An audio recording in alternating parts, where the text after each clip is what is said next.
Another reason why some people lease vehicles rather than own vehicles is because the payments on the lease, you actually tend to have lower payments versus when you go to finance a vehicle. And the reason for this is because the lease, you only have to pay for the depreciation of the vehicle. So let's say, for example, you're leasing a vehicle that's $50,000.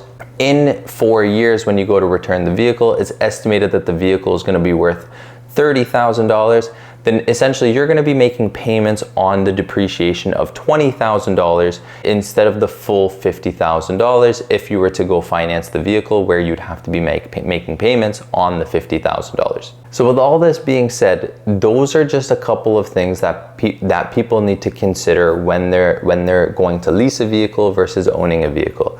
Another thing that could potentially be a factor for why people lease a vehicle rather than owning a vehicle is because there may be some tax advantages. Say, for example, you have a business. If you're leasing the vehicle under the business, there may be some tax advantages.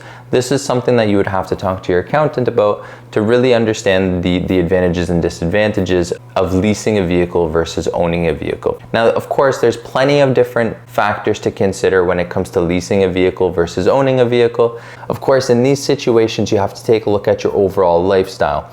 In certain situations, leasing a vehicle might make more sense if you need something that's more temporary, or if you need something that has lower payments because you don't intend to drive as much. Or maybe owning a vehicle financing a vehicle is the route to go because you plan on keeping it for a very long time.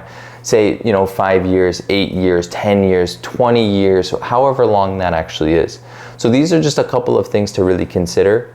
But just remember this: if you're leasing a vehicle, unless you're looking to buy the vehicle out at the end of the lease, you will continue to make payments, because eventually when the lease comes up, you are either going to have to lease or finance a vehicle after that.